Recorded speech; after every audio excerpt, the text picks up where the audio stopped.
C'est certain, Renault aime les défis. L'Avantime en est la nouvelle preuve. Mais l'innovation doit-elle emprunter les chemins de l'anticonformisme? On peut se poser la question tant cette voiture cultive les paradoxes. Le premier d'entre eux est évident. Dans un monde où l'on recherche de plus en plus d'harmonie entre l'automobile et l'environnement, le design claque en effet comme un coup de faux dans les blés. Il est violent et laisse des traces. On peut aimer ou détester, mais en tout cas, il faut s'habituer. Certes, le Fiat Multipla est encore plus étrange, mais sa forme se justifie par une certaine fonctionnalité. Malgré des dimensions compactes, il offre en effet un espace habitable record. Le coupé Avantime, lui, ne peut pas en dire autant, car malgré un volume supérieur à celui d'un Renault Espace, il offre une habitabilité limitée. Mais le plus paradoxal, c'est que malgré cette habitabilité physiquement limitée, l'impression d'espace à bord est étonnante. Une sensation due à l'importante surface vitrée, à l'absence de montant central et surtout au gigantesque toit panoramique en verre. Un toit qui s'escamote ainsi que les vitres latérales pour transformer la voiture en pseudo-cabriolet.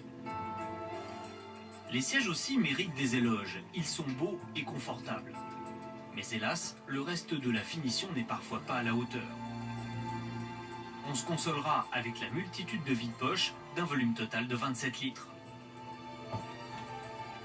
Vous le voyez, le coffre est carrément immense, mais il y a quand même un léger souci. C'est que quand on doit sortir un objet lourd, comme le seuil de chargement est haut, eh bien, on peine quand même pas mal. Doté du moteur V6 3 litres 210 chevaux qui fait les beaux jours de la Laguna et de la Peugeot 607, l'Avantime offre des prestations routières assez satisfaisantes.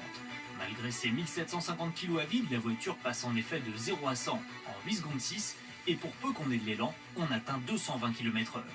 Remarquez, mieux vaut doubler qu'être doublé car la visibilité vers l'arrière est particulièrement mauvaise. Sur autoroute allemande, à grande vitesse, on est cette fois agréablement surpris par le silence quasi total et le confort tout à fait exceptionnel. Paradoxe supplémentaire, les ingénieurs de Matra ont fait un travail si remarquable au niveau des trains roulants que l'Avantime est aussi efficace sur petite route que certaines sportives. Le roulis est totalement absent et seul le freinage puissant fait perdre son assiette à la voiture.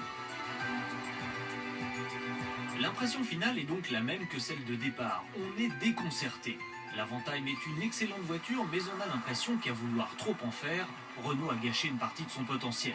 En fait, l'Avantime est inclassable. Ça n'est ni un coupé, ni une berline, ni un monospace, ni une sportive, mais un mélange pas très rationnel de tout cela. Son prix d'ailleurs achèvera de compliquer sa commercialisation, car à 267 630 francs, notre modèle privilège fait payer cher une originalité pas toujours justifiée.